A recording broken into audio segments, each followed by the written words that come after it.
Heavenly Stories.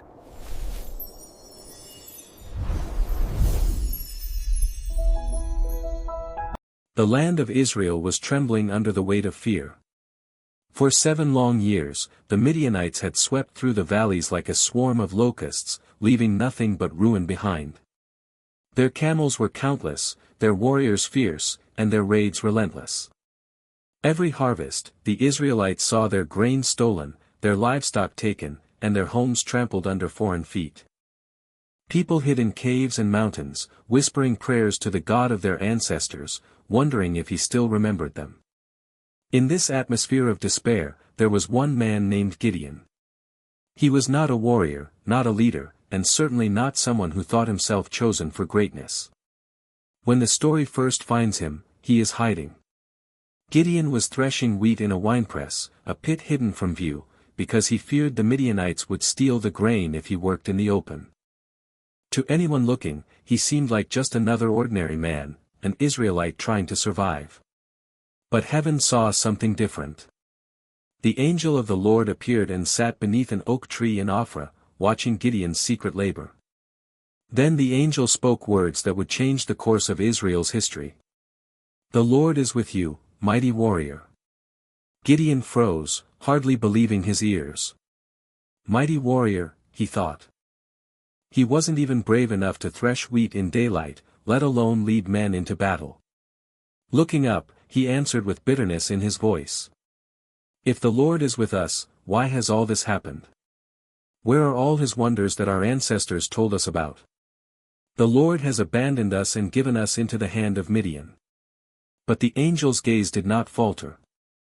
"Go in the strength you have," the messenger declared, "and save Israel out of Midian's hand. Am I not sending you?" Gideon stammered, shaking his head. "But, how can I save Israel? My clan is the weakest in Manasseh, and I am the least in my family." The reply came like thunder wrapped in calm assurance, "I will be with you, and you will strike down the Midianites as if they were only one man." Still unsure, Gideon begged for a sign. He hurried to prepare an offering, meat, broth, and unleavened bread. He placed them on a rock, and the angel touched them with the tip of his staff. Fire flared up from the stone, consuming it all.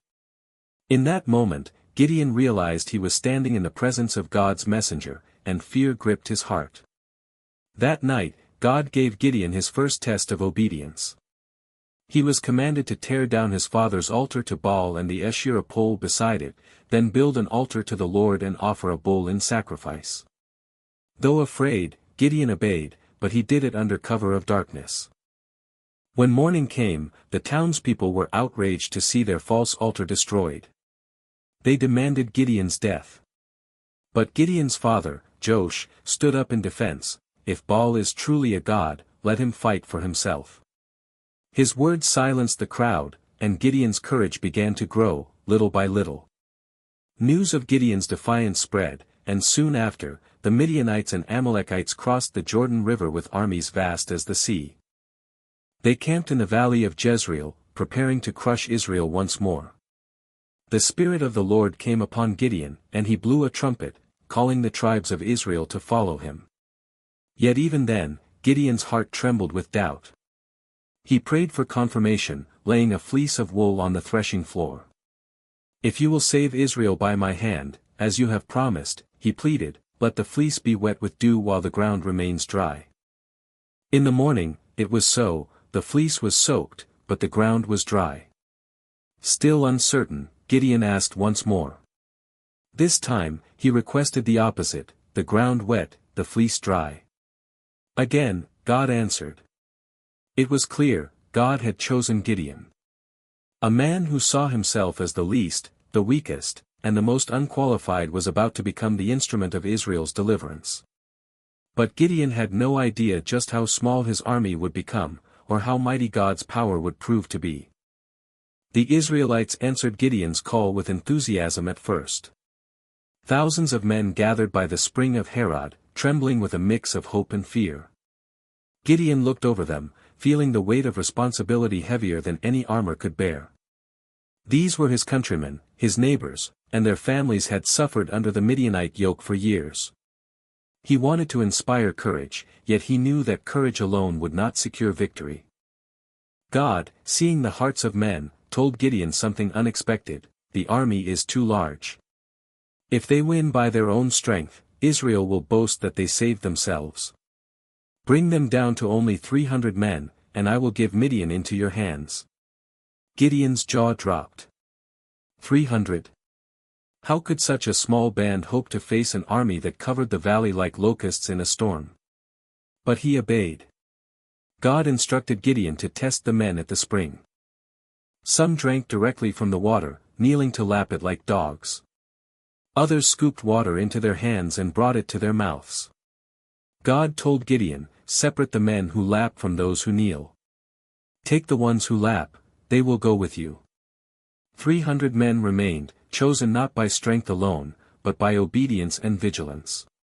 Gideon armed them, not with swords, but with trumpets, empty jars, and torches hidden inside. The rest of the army was sent home, leaving Gideon's 300 as the only one standing between Israel and despair. That night, Gideon approached the Midianite camp. His heart pounded, yet the Spirit of the Lord filled him with quiet courage. He instructed his men carefully: "When I blow the trumpet, each of you will do the same. Smash your jars and hold your torches high. Shout, for the Lord and for Gideon."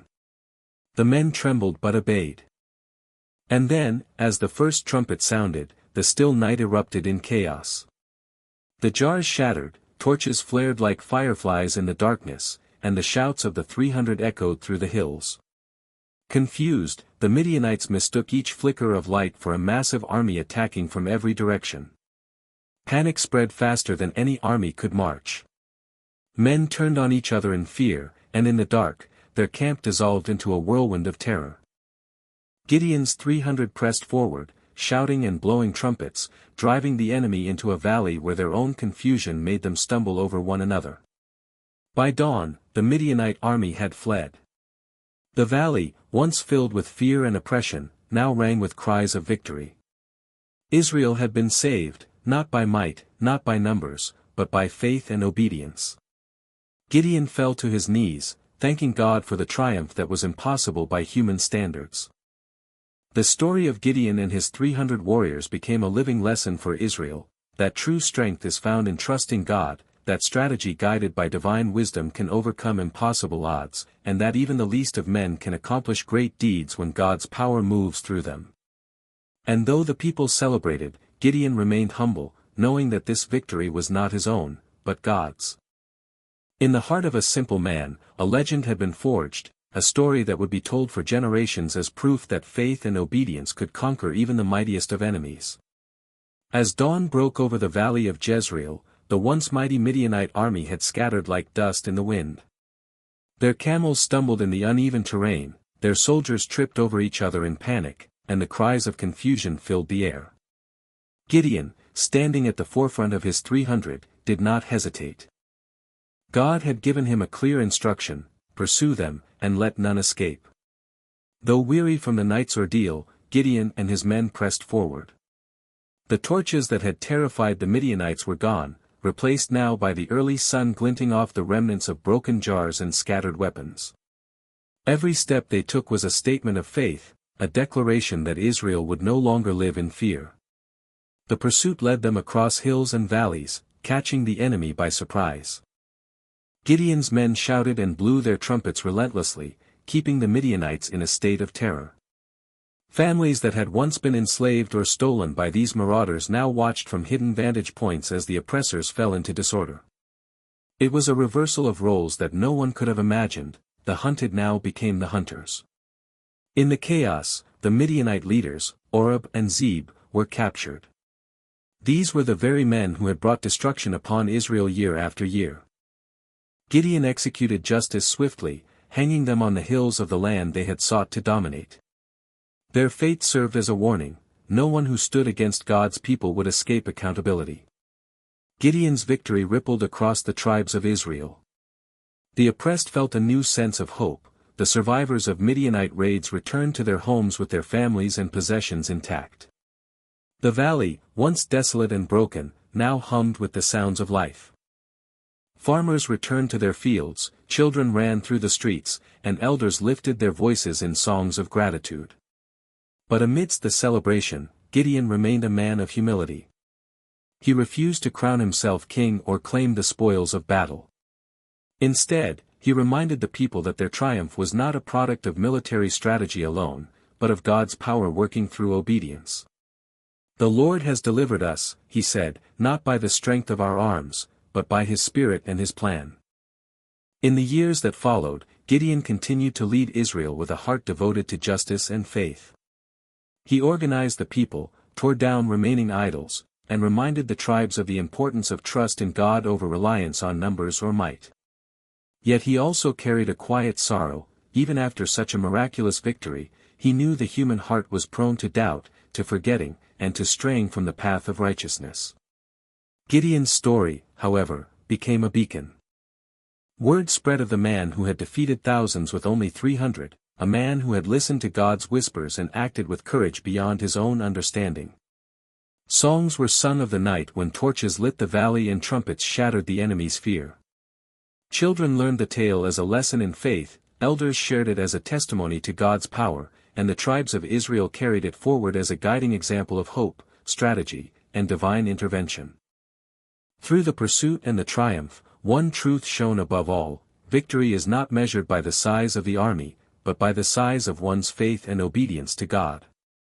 And Gideon, the once reluctant leader, had learned it fully, an ordinary man transformed into a hero by the extraordinary power of God. After the battle, Israel experienced a rare moment of peace. The Midianite threat had been broken, their camels scattered, and their soldiers defeated. For the first time in years, families could sleep without fear of raids, and fields once trampled began to yield grain. But Gideon knew that a victory in battle was only part of the story. True triumph came when the people's hearts turned toward God. Gideon traveled among the tribes, offering guidance and teaching them to rely on faith over fear. He reminded them of the power of obedience and humility. "Remember," he would say, "it was not by our hands alone that we overcame, but by God's Spirit. Let this be a lesson to trust in Him, even when the odds seem impossible." The tribes listened, and for a time, unity and devotion flourished. Gideon refused to crown himself king, though the people offered him the honor. His heart was steadfast. Israel's strength lay not in one man's rule but in collective faith and trust in the Lord. He chose instead to serve as a judge and protector, a leader who guided by example rather than by the desire for power. In the years following, Gideon led Israel through challenges both great and small. He dismantled altars of false gods that tempted the people, replacing them with places of worship dedicated to the Lord.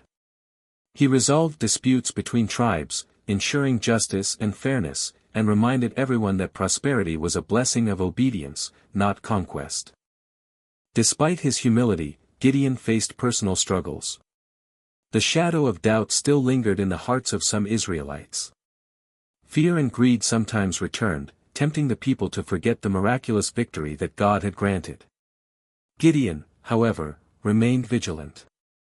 Through prayer and teaching, he worked tirelessly to instill courage and faith, understanding that the most important battle was not fought with swords but with hearts and minds. The story of Gideon and the 300 warriors became more than just a tale of military victory. It became a symbol of hope for generations to come. Songs were sung in the fields about the night of torches and trumpets, about the courage of ordinary men chosen by God, and about the miraculous triumph of faith over fear. Children learned that even the least among them could accomplish great things when guided by God. In time, Gideon's leadership inspired a renewed sense of purpose among the Israelites. The tribes began to trust in one another, to work together, and to honor God with their lives. And while battles and challenges would arise again, the lesson of the 300 warriors endured. With God's guidance, faith and strategy could overcome even the most overwhelming obstacles. Gideon's humility, courage, and wisdom became his true legacy. He did not seek fame or wealth, he sought obedience and righteousness. And in doing so, he showed Israel that the mightiest victories were not those of armies or weapons, but of hearts that trusted in God's plan. Years passed after the victory over the Midianites, yet the story of Gideon and his 300 warriors remained alive in Israel's memory. People recounted the night when torches blazed like stars in the valley, when the sound of trumpets shattered fear, and when an ordinary man became a vessel of God's extraordinary power. It was a story that reminded the Israelites that courage alone could not save them, faith and obedience were the true sources of strength. Gideon, now a seasoned leader, continued to guide his people with wisdom and humility. He knew that victories, no matter how miraculous, could be fleeting if the hearts of men turned away from God. He encouraged the Israelites to remember their dependence on the Lord, teaching that success without faith was hollow, and power without righteousness was dangerous. Though the Midianites were defeated, Gideon understood that peace required more than victory on the battlefield. He worked to unite the tribes, fostering trust and cooperation. He dismantled altars to false gods, replaced them with places of worship dedicated to the Lord, and reminded everyone that prosperity and security came through obedience and devotion, not through fear or force. Yet Gideon's story was also a story of personal humility. Despite his role in saving Israel, he refused kingship, wealth, or fame. He recognized that the glory belonged to God alone. And even when later generations faltered, forgetting the lessons of faith and courage, the memory of Gideon's obedience stood as a guiding light, a reminder that God's power could accomplish what human strength never could. The tale of Gideon teaches profound truths that reach far beyond the battlefield. It illustrates that even the least and seemingly weakest can be instruments of great change when guided by God. It shows that strategy paired with faith can overcome impossible odds. And it proves that true leadership is not measured by titles or armies, but by service, humility, and unwavering trust in God. In the quiet moments, Gideon reflected on his journey, from a fearful man hiding in a winepress to a leader chosen by God to save his nation. He knew that the victory had not been his own, and that each challenge, each trial, had been a lesson in faith. His legacy endured, not just in stories or songs, but in the hearts of all who remembered that the power of God is greater than any fear, larger than any army, and stronger than any obstacle. And so, generations later, children would hear the story of Gideon and the 300 warriors and learn that courage begins with faith, that miracles are born from obedience, and that God's strength can transform the ordinary into the extraordinary.